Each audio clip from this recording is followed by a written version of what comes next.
Nous savons que la loi est spirituelle. Mais moi, cependant, je suis un être faible, vendu comme esclave au péché. Je ne comprends pas ce que je fais, car je ne fais pas ce que je voudrais faire, mais je fais ce que je déteste. Si je fais précisément ce que je ne veux pas, je reconnais par là que la loi est bonne. Ce n'est donc pas moi qui agis ainsi, mais c'est le péché qui habite en moi. Car je sais que le bien n'habite pas en moi, c'est-à-dire en l'être faible que je suis. Certes, la volonté de faire le bien existe en moi, mais non pas la capacité de l'accomplir. En effet, je ne fais pas le bien que je veux, et je fais le mal que je ne veux pas. Si je fais ce que je ne veux pas, alors ce n'est plus moi qui agis ainsi, mais le péché qui habite en moi. Je découvre donc ce principe. Moi qui veux faire le bien, je suis seulement capable de faire le mal. Au fond de moi-même, je prends plaisir à la loi de Dieu, mais je trouve dans mon être une autre loi qui combat contre celle qu'approuve mon intelligence. Elle me rend prisonnier de la loi du péché qui est en moi. Malheureux que je suis, qui me délivrera de ce corps qui m'entraîne à la mort? Mais remercions Dieu par Jésus-Christ notre Seigneur. Bref, je suis au service de la loi de Dieu par mon intelligence, mais dans ma faiblesse humaine, je suis asservi à la loi du péché. Oui, il n'y a donc maintenant plus aucune condamnation pour ceux qui sont en Jésus-Christ. Amen.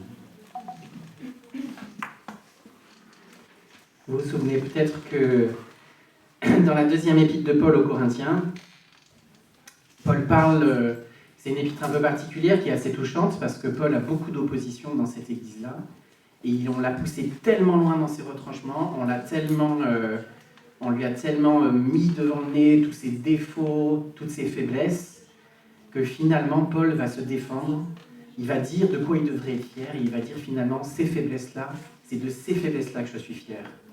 Parce que grâce à ces faiblesses-là, on sait que tout ce qui se passe, toutes les vies qui sont transformées, toute cette puissance de l'évangile qui transforme des vies, elle ne vient pas de moi, mais elle vient de Dieu.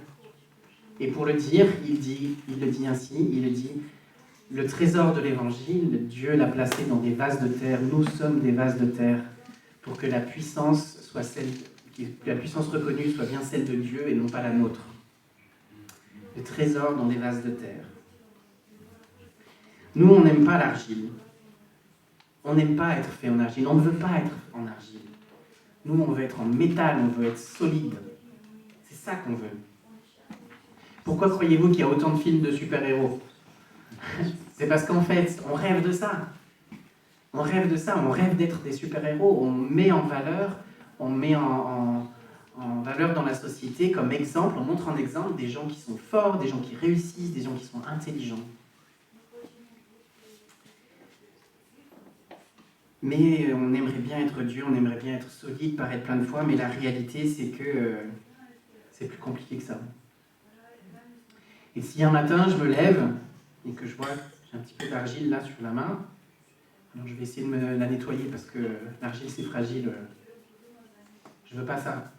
Puis quand je nettoie, ça m'embête parce que je trouve que la tâche, elle se répand, en fait. J'ai l'impression que plus je frotte, plus je nettoie et plus il y a d'argile. Mais la réalité, c'est que si la tâche s'agrandit, eh bien c'est parce que en fait, c'est de ça que je suis fait. Je suis fait d'argile. Depuis le premier jour de la création, les êtres humains sont faits d'argile. Nous sommes fragiles. Alors nous, on se dit, mais la tâche s'agrandit, alors je vais la cacher.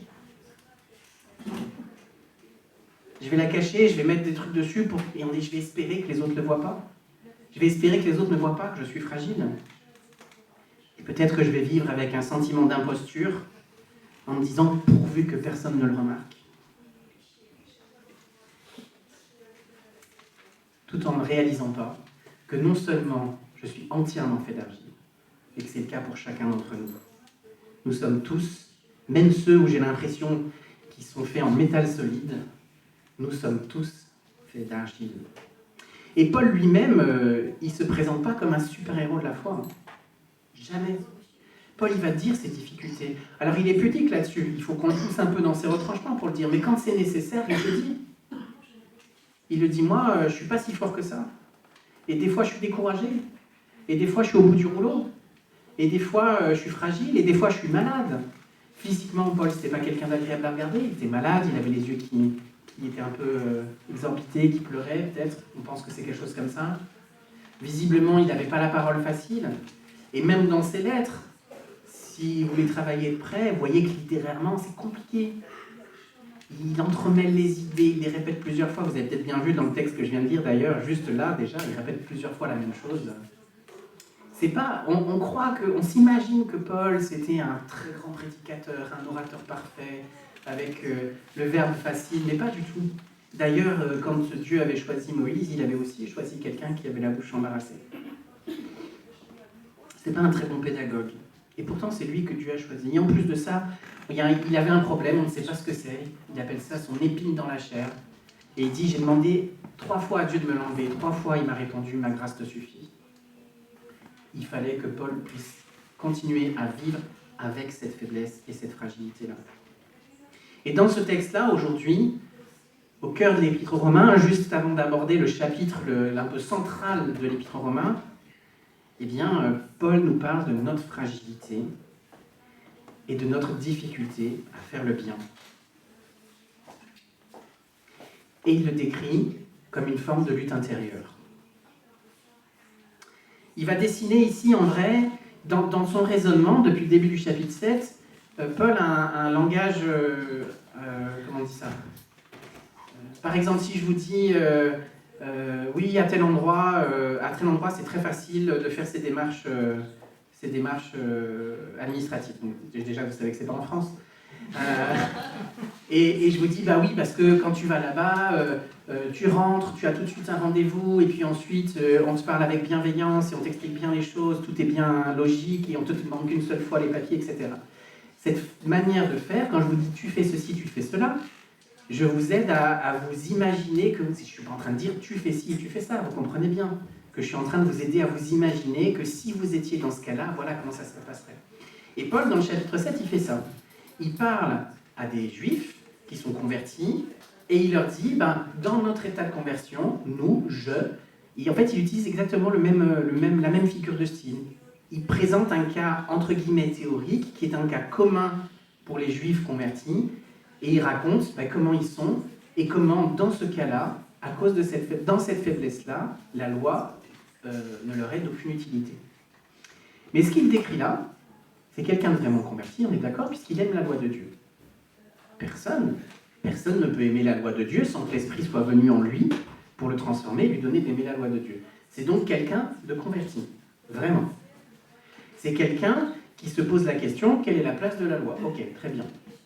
Et cette personne qui est convertie là, en fait, c'est valable, ce que Paul dit là, c'est valable pour des juifs convertis, mais en fait, cette tension-là et cette lutte-là, elle est valable pour tous les chrétiens. Et si on avait un doute, dans l'Épître aux Galates, que Paul avait écrit une quinzaine d'années plus tôt, Paul avait dit ça, et donc là, il parle à l'ensemble de l'Église des Galates. L'être humain que nous sommes a des désirs contraires à ceux de l'esprit, et l'esprit des désirs contraires à ceux de l'être humain. Ils sont complètement opposés l'un à l'autre, de sorte que vous ne pouvez pas faire ce que vous voudriez. Donc, ce combat-là, il est valable pour tous ceux qui ont donné leur cœur à Jésus. Paul reconnaît que cette lutte-là, elle existe à l'intérieur de nous.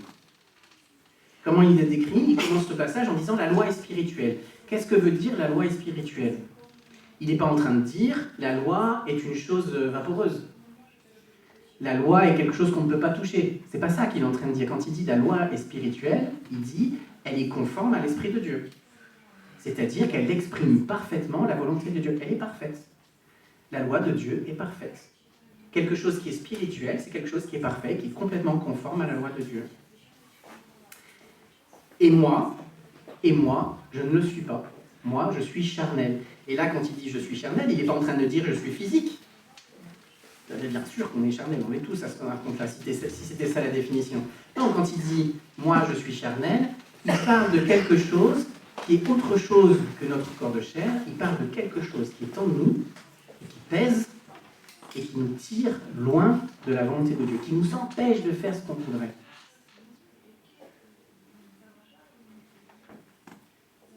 Non seulement elle nous empêche de faire ce qu'on voudrait, mais en plus, elle rend la loi de Dieu, elle qui est parfaite, inopérante. La loi de Dieu est incapable de me rendre parfait à cause de cette nature de chair qui est là en moi, présente en moi. Et donc il décrit cette lutte, ce combat qui est à l'intérieur de nous tous, de chacun d'entre nous, ce combat qui nous rend, qui nous décourage et qui nous rend... on se pose la question, on se dit mais qu'est-ce qui se passe? À cause de cette lutte, je réalise que j'aimerais faire le bien, mais que j'y arrive pas.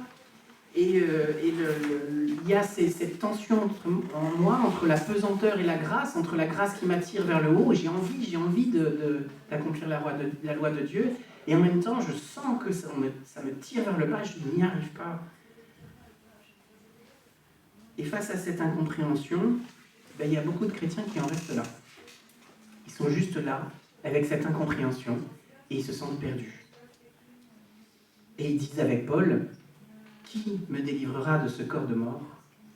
Mais il s'arrête là. Et pourtant, c'est étonnant, et je le dis souvent quand quelqu'un vient me poser la question à ce moment-là, je dis, mais ne serait-ce que l'existence de cette lutte est une confirmation du salut. Celui qui n'a pas l'Esprit de Dieu en lui, il n'a pas de problème avec ça. Il fait ce qu'il peut. Il n'a pas ce désir-là d'accomplir la loi de Dieu et cette culpabilité-là de ne pas y arriver. Si vous avez envie d'accomplir la loi de Dieu, bien sûr que vous avez reçu le Saint-Esprit. C'est pas possible autrement.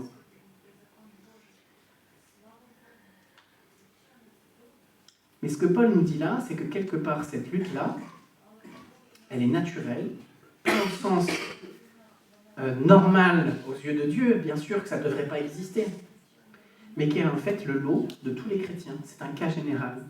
Et le cas général, c'est que nous faisons tous face à cette lutte. L'argile, c'est la matière dont nous sommes faits. Nous sommes dans cette fragilité-là. Nous sommes dépendants de Dieu. Sans Dieu, nous ne pouvons pas vivre. Et c'est justement l'essence du péché, c'est de croire qu'on peut se tirer loin de Dieu et loin de Dieu continuer à vivre. Mais nous sommes faits d'argile. Et cette argile-là, elle a besoin d'être en contact avec le potier. Sinon, un jour, elle va se briser. Nous sommes fragiles. Nous sommes dans l'insécurité. Nous sommes imparfaits. C'est la réalité. Il ne faut pas se tromper là-dessus. Il faut pas s'imaginer qu'on ne l'est pas. Et être lucide sur cette réalité-là, c'est peut-être la première étape pour commencer à grandir dans la vie spirituelle. Vous connaissez les alcooliques anonymes?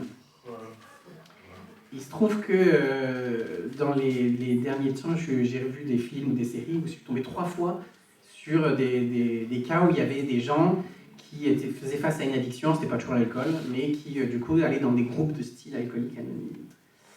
Eh bien, la première des étapes pour grandir, pour avancer et pour réussir à construire sa sobriété, c'est de reconnaître son état. Pourquoi les gens commencent en disant « Bonjour, je m'appelle Michael et je suis alcoolique ?» Et tout le monde répond « Bonjour. » Vous connaissez. Pourquoi? On devrait commencer peut-être comme ça ici. « Bonjour, je m'appelle Michael, je suis pécheur. » Merci.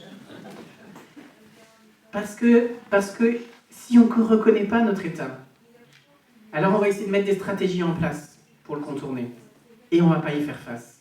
Mais il y a des vraies victoires à vivre. Mais pour les vivre, il faut commencer par reconnaître notre état.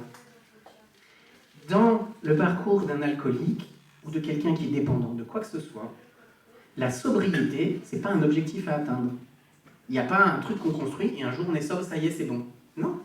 La sobriété, c'est le chemin. La sobriété, elle se construit tous les jours. Et tant qu'on n'a pas compris ça, quand on est alcoolique, ou quand on a une dépendance, eh bien, on n'arrive pas à s'en sortir. Parce qu'on espère, on met tous ses efforts pour arriver au point où on n'aura plus de problème. Et ça n'existe pas. La dépendance est une maladie qui a des fondements génétiques, qui a des fondements psychologiques. La grande majorité des gens qui sont addicts à quelque chose, c'est pas de leur faute. C'est juste une condition. Et vous qui n'avez pas ça, vous avez de la chance. Mon frère qui est médecin en addictologie pourrait vous le dire, si vous voulez, je le fais venir un jour. Et il vous expliquera combien les addicts ont besoin d'entendre que ce n'est pas de leur faute. C'est leur génétique, c'est leur histoire, et on peut se battre ensemble. Mais il faut commencer par reconnaître que c'est ça. Dans cette libération-là, il y a une deuxième étape. Reconnaître la maladie et reconnaître que ce n'est pas de ma faute. Parce que si je ne le fais pas, qu'est-ce que je vais faire? Comment je vais continuer d'avancer? Peut-être je vais abandonner. Je vais arrêter d'aller à l'église, je vais arrêter de lire la Bible. Mais au fond de moi, si j'ai vraiment donné ma vie à Dieu, ça va me travailler. Dieu va me parler, je vais le voir à tous les carrefours des rues. Il y a toujours un truc qui va me le rappeler. J'étais une fois aux obsèques d'un vieux monsieur que je ne connaissais pas, mais j'avais rencontré sa femme pas très longtemps avant, donc j'étais allé pour la soutenir. Et puis, ils avaient lu un peu un témoignage qu'il avait écrit avant de mourir. Donc quelqu'un de 80, 85 ans, voilà. Et en fait, je crois que c'était entre ses 40 et 50 ans, non, ça a duré 20 ans, donc peut-être entre ses 30 et 50 ans par là. Pendant 20 ans, il s'est éloigné de Dieu. Et dans sa lettre, il témoigne combien probablement à peu près tous les jours, Dieu le rappelait à lui, avec douceur, parfois avec plus de fermeté. Et pendant 20 ans, Dieu l'a rappelé. Et au bout de 20 ans, il a entendu. Il disait qu'il regrettait beaucoup d'avoir mis 20 ans à revenir, mais qu'il était très heureux de l'avoir fait. Voilà ce qu'il témoignait dans sa lettre. Si je n'arrive pas à comprendre, si je reste face à cette incompréhension de cette lutte qui est entre moi et que je ne l'accepte pas comme étant le lot de tous les chrétiens, eh bien le déni est une des raisons, une des manières aussi dont je peux essayer de résoudre le problème comme ça, résoudre cette tension-là, en me disant, mais en fait, ce qui est mal dans ma vie n'est pas vraiment mal, et moi, je peux y arriver. En fait, je ne suis pas vraiment malade, il suffit que je fasse des efforts, et si je fais suffisamment d'efforts, je vais y arriver. Je vais devenir sobre du péché. Je vais avoir le contrôle, du moins l'illusion du contrôle.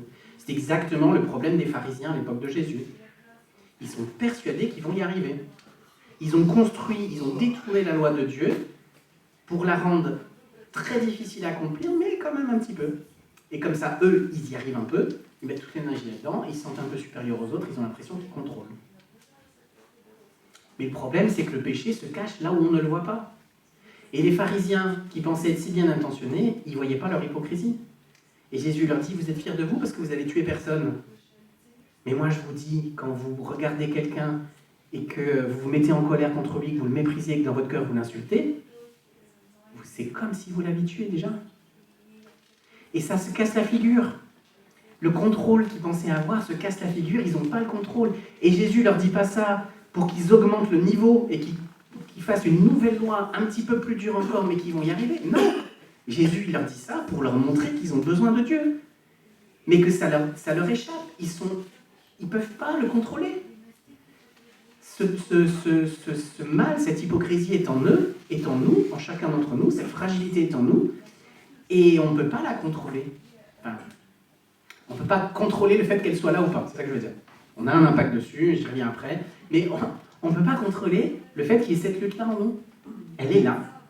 Il faut y faire face, il faut l'accepter. Parce que si je ne l'accepte pas, je ne peux pas commencer à avancer. Si je ne l'accepte pas, je ne vais pas chercher d'aide. Si je suis dans le déni, je sous-estime le péché. Je sous-estime l'existence du péché en moi. Croyez-moi, le péché se cache à des endroits où on ne pensait pas qu'il y serait. Pour vous donner un petit témoignage, on a tous un peu des profils de personnalité, avec un truc dont on est super fier, et un truc où on essaye plutôt de le fuir. Bon. Moi, dans l'environnement dans lequel j'ai grandi, je me suis convaincu qu'il ne fallait pas que j'aie de besoins, parce que si j'avais des besoins, alors ça allait peser sur les gens et les gens n'allaient pas m'aimer. Par contre, il fallait que je sois hyper attentif aux besoins des autres, et même que je devance leurs besoins pour les aider, et alors là, peut-être ils vont m'aimer. Bon, c'est un cercle vicieux, on s'en sort jamais, on se fatigue, on s'épuise, on ne prend pas soin de soi, donc voilà. Et en plus, un jour j'ai réalisé que non seulement je manquais énormément d'amour, mais j'étais hyper orgueilleux. Je ne pouvais pas le croire, parce que pour moi, j'étais quelqu'un d'adorable. J'aidais les gens tout le temps, tout le temps. Je prenais les devants, même quand ils ne m'avaient rien demandé, je leur amenais déjà une solution au problème qu'ils n'avaient pas posé, et que des fois, en fait, ils n'avaient pas. Et je m'épuisais là-dedans. Et quand au bout d'un moment, je recevais pas ce que je cherchais, moi je cherchais de l'amour. Dans le meilleur des cas, j'avais de la reconnaissance. Et des fois, j'en avais pas, parce qu'en fait, on m'avait rien demandé. Et donc, du coup, je me retrouvais dans une situation où j'étais insatisfait. Et la réalité, c'est que moi, je pensais que j'étais gentil, mais en fait, j'étais orgueilleux. Un, parce que je croyais que moi, j'avais pas de besoin, et que je pouvais me débrouiller sans répondre mes besoins et sans demander de l'aide aux autres. Deux, je croyais que je savais ce dont les autres avaient besoin sans qu'ils le demandent. J'étais persuadé de savoir mieux qu'eux ce dont ils avaient besoin. Et que moi, je pouvais les aider. L'orgueil allait jusque-là. Et mon manque d'amour, je ne respectais pas les autres, puisque je leur imposais mon aide. Et bien, croyez-moi, déjà, ça m'a pris quelques années. Je n'ai pas tout découvert ça d'un coup, mais ça a été une claque dans ma vie. Une sacrée claque. Le péché se cache là où on ne croit pas qu'il est. Moi, j'étais concentré sur certains trucs dans ma vie. Je me disais, ah, ça, quelle horreur. Et je pensais qu'à ça, et je me culpabilisais à cause de ça. Mais en fait, mon manque d'amour était ailleurs. Mais le Seigneur avait prévu, en son temps, chaque chose en son temps, de travailler mon cœur sur ça. J'ai rien fait. Tous mes efforts pour me rendre meilleur, ils étaient ailleurs. Donc, c'est pas moi qui ai fait ça. Mais petit à petit, j'ai appris à respecter les autres, à être dans la bonne distance, à respecter les limites, à aider que quand on me le demande, ou alors quand on accepte qu'une fois que j'ai proposé de l'aide, on veut bien... voilà. J'ai appris. Alors, peut-être que je me trompe encore des fois, vous me direz. Mais vous voyez bien qu'on n'est pas toujours lucide sur l'endroit où peut se trouver le péché en nous. Et quand on croit qu'on n'en a pas, comme dit l'apôtre Jean dans la première épître de Jean, si on dit qu'on n'a pas de péché, on fait Dieu menteur. Je peux être dans le déni, mais je peux aussi être conscient de la lutte et juste refuser de la vivre. Ceux qui connaissent bien le luthérianisme qui est né au 19e, 20e siècle, où dans la suite de ce que disait Luther, en fait, il y a une forme de nonchalance vis-à-vis de la sanctification. Luther avait dit « Je suis en même temps juste et en même temps pécheur ». Il l'a dit en latin « Nul justus et peccator ». Voilà. Je suis en même temps juste et en même temps pécheur. Qu'est-ce qu'il voulait dire par là? Il vous dit « Bon, bah tant pis. Bon, je suis en même temps juste. C'est vrai, Dieu m'a sauvé, super. Et bon, en même temps, je suis pécheur. Bon, bah, voilà. Maintenant, j'attends la fin et je ne me bats pas contre le péché.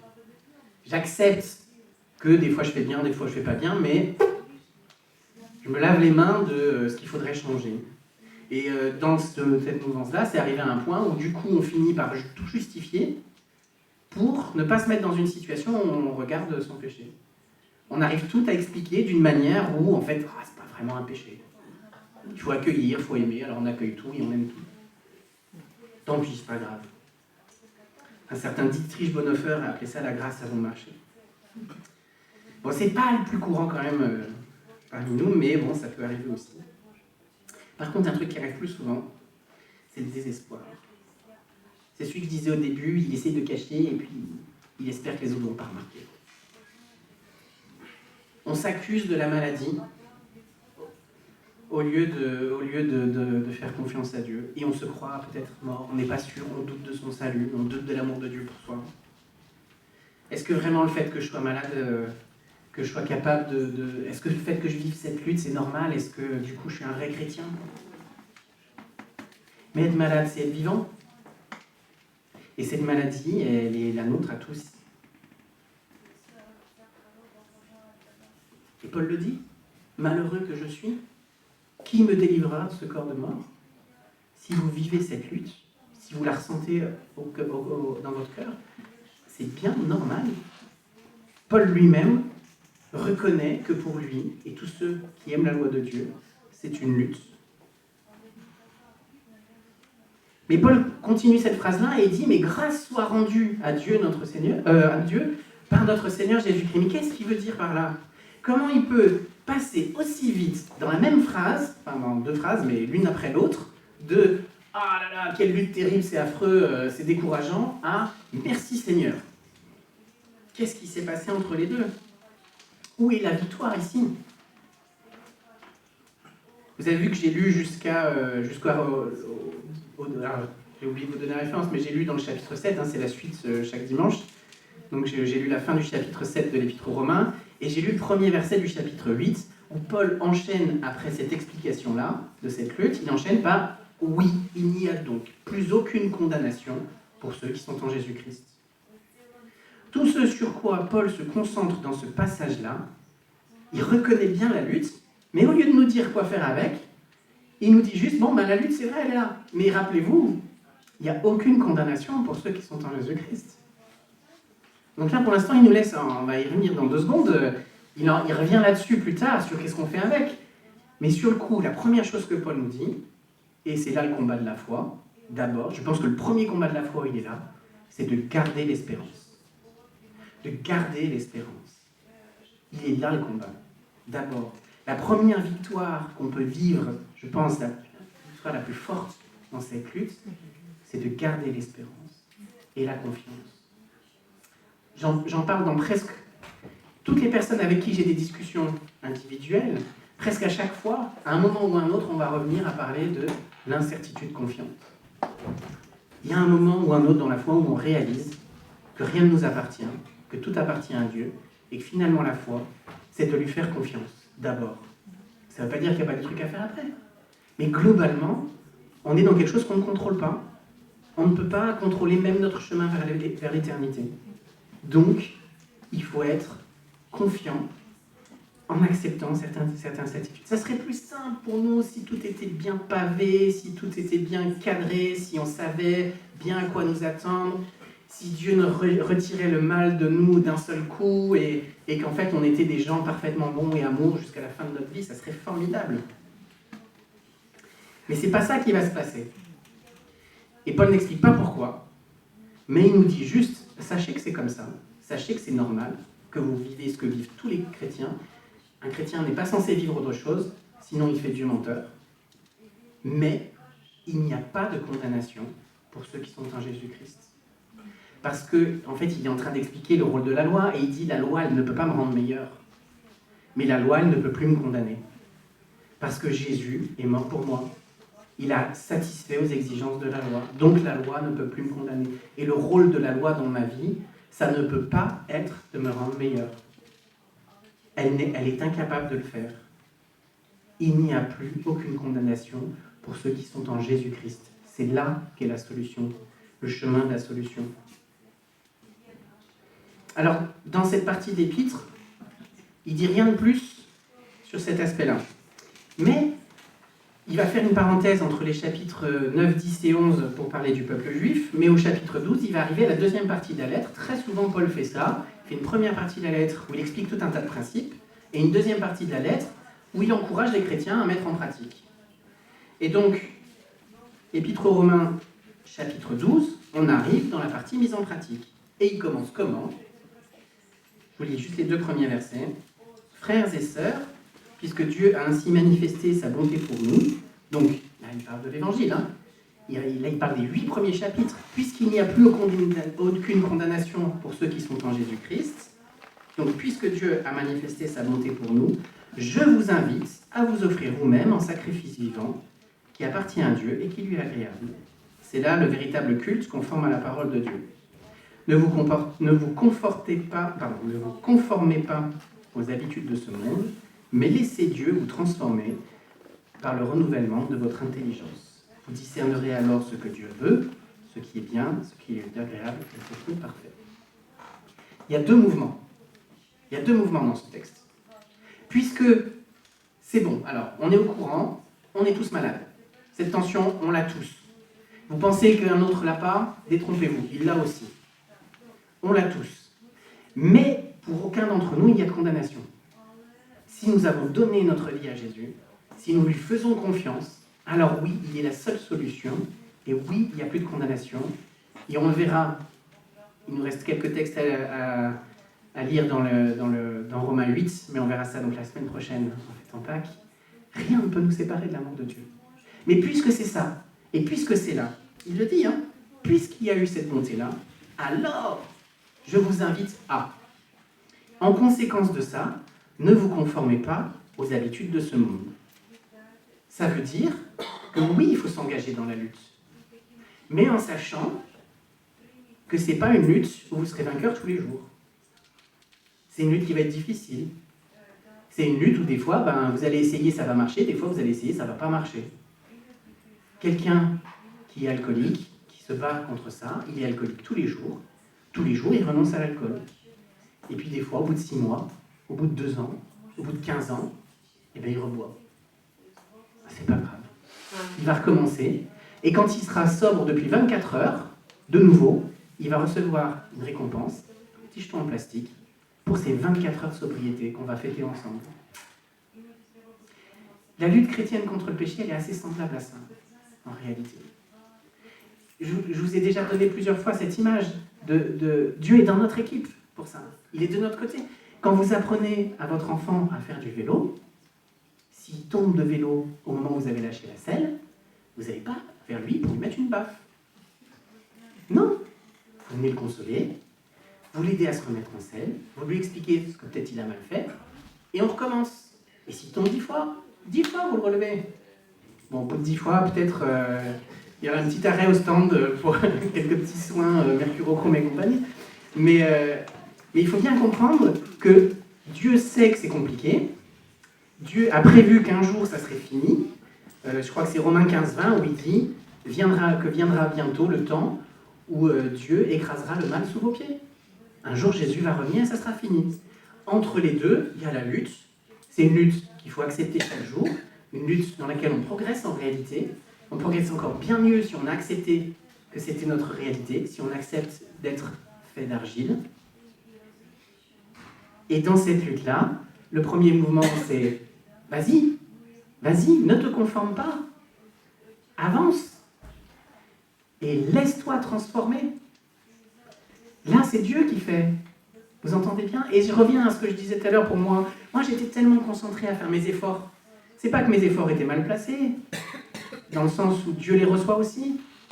Et sûrement, quelque part, j'aurais dû entendre « C'est bien, Mick, c'est bien de faire des efforts. » Mais moi, regarde, j'aimerais attirer ton attention là-dessus.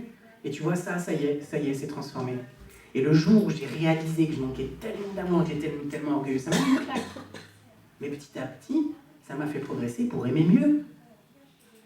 Mes efforts, ils étaient ailleurs, c'est pas grave. Dieu m'a transformé. Il a transformé mon intelligence, j'ai réussi à comprendre les choses différemment, j'ai réussi à l'accepter, ce qui est hyper difficile. J'étais tellement fier de ça. C'était la chose dont j'étais le plus fier.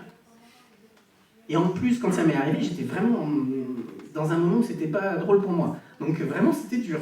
Et pourtant, moi, je crois que ça m'a rendu meilleur. Merci. Laissez-vous transformer. Il y a une part de c'est Dieu qui fait l'action, c'est lui qui transforme, et c'est lui qui va le faire. Et toute notre vie, il va le faire. Et laissez-vous, ça veut dire aussi que quelque part, des fois, on ne le laisse pas faire. Ça ne veut pas dire qu'il ne va pas y arriver. Qui peut empêcher Dieu de faire quelque chose? Je ne sais pas vous, mais moi, je n'essaierai pas. Dieu fait ce qu'il veut. Mais si je me laisse faire, ça sera plus agréable, plus paisible. Mais me laisser faire, ça veut dire que je ne comprends pas. Ça veut dire que je ne sais pas. Ça veut dire que des fois, pendant longtemps, Dieu fait quelque chose que je ne vois pas. Et moi, j'ai l'impression d'attendre. Et je me dis, mais mince, Seigneur, sur ces trucs-là, tu ne fais rien. Ça fait 20 ans que je suis chrétien et ça n'a toujours pas changé. Qu'est-ce que tu fais? Dieu n'est pas choqué, il sait bien comment on est. Pendant ce temps-là, il bosse de l'autre côté. Il y a toujours les mains dans le cambouis, ça n'arrête pas. Laissez-vous transformer, c'est quoi? Bien, c'est essayer de rester proche de Dieu. C'est s'aider soi-même en remplissant sa tête, en remplissant son cœur de choses qui sont bonnes. C'est éviter les personnes et les situations qui nous éloignent de Dieu. C'est prendre des décisions courageuses pour se couper de choses qui nous écartent de Dieu, qui nous prennent, qui nous découragent. C'est s'entourer de chrétiens, c'est essayer de rééquilibrer un peu ça. Vous vous rendez compte que toute la semaine, dans notre pays, on passe la majeure partie de notre temps avec des gens qui ne sont pas croyants. On regarde à la télé ou sur Internet, ou je ne sais pas ce que vous regardez ou ce que vous lisez, mais on lit et on regarde beaucoup de choses qui ne reflètent pas la vision du monde de Dieu. Et au milieu de tout ça, il faut se donner toutes les chances possibles pour avancer. D'où l'intérêt, par exemple, des groupes de maison. Les groupes de maison, c'est super pour ça. Pour s'aider à se recadrer un peu de temps en temps et à rester ancré dans la grâce. Et puis, il faut être patient et humble. Accepter l'incertitude confiante. C'est pas moi qui me transforme, mais je me laisse transformer. Je crée un contexte favorable pour que Dieu puisse le faire de la meilleure manière. Dernière chose par rapport aux alcooliques anonymes. Chez les alcooliques anonymes, il y a un parrain. Un gars que vous pouvez appeler à n'importe quel moment. Là c'est dur, j'ai envie de boire, j'ai envie de prendre un verre. Qu'est-ce que je fais? J'appelle mon parrain. Où qu'il soit il me parle au téléphone, soit on se voit, soit il m'amène dans une réunion d'alcooliques anonymes. Moi, c'est ce que je vois dans les séries. Je ne sais pas si ça existe en France, les alcooliques anonymes. Mais si ça existe aussi en France. Très bien. Et il est là, quoi. Et moi, je trouve ça vraiment intéressant parce qu'il y a beaucoup de principes dans les principes les étapes des alcooliques anonymes qui renvoient à quelque chose de la foi. Et là, en l'occurrence, j'aimerais vous dire que nous avons un parrain, vous le savez, vous me voyez venir, vous voyez où je vais. Dans la première épître de Jean, chapitre 2, « Mes enfants, je vous écris ceci afin que vous ne commettiez pas de péché. Mais si on vient en commettre, nous avons quelqu'un qui nous vient en aide. Nous avons un avocat auprès du Père, Jésus-Christ le juste. » Nous avons un avocat auprès du Père. Ici, c'est traduit quelqu'un qui nous vient en aide. Pourquoi? Parce que Jésus n'est pas seulement notre avocat auprès du Père. Le mot qui est là, il est beaucoup plus large que juste avocat. C'est quelqu'un qui prend notre parti. C'est le parrain qu'on peut appeler. C'est celui qui pleure avec nous quand ça ne va pas. C'est celui qui est en pleine communion avec nous de tout ce que nous ressentons et de tout ce qui est difficile. Et c'est celui aussi qui nous transforme. C'est lui qui nous transforme. C'est lui qui nous vient en aide. C'est lui le trésor qui est dans le vase de terre. Et ce trésor-là, il assure que le vase de terre ne cassera pas. Oui, le vase de terre est fragile, mais grâce au trésor, il est solide. Et on verra la lumière briller au travers. Alors aujourd'hui, si vous êtes dans le déni, si vous êtes dans la culpabilité, si vous êtes dans l'incompréhension, ou peut-être si vous êtes arrêté de marcher en vous disant « c'est pas grave », je vous invite à la foi, à la lucidité et au courage. Ça vaut la peine. Ça vaut la peine de reprendre la route. Ça vaut la peine d'être lucide. Ça vaut la peine de se débarrasser de toutes ces mauvaises pensées. Parce que nous avons un avocat auprès du Père, quelqu'un qui prend notre défense. Et celui-là, le Seigneur Jésus, il ne se fatigue jamais. Amen.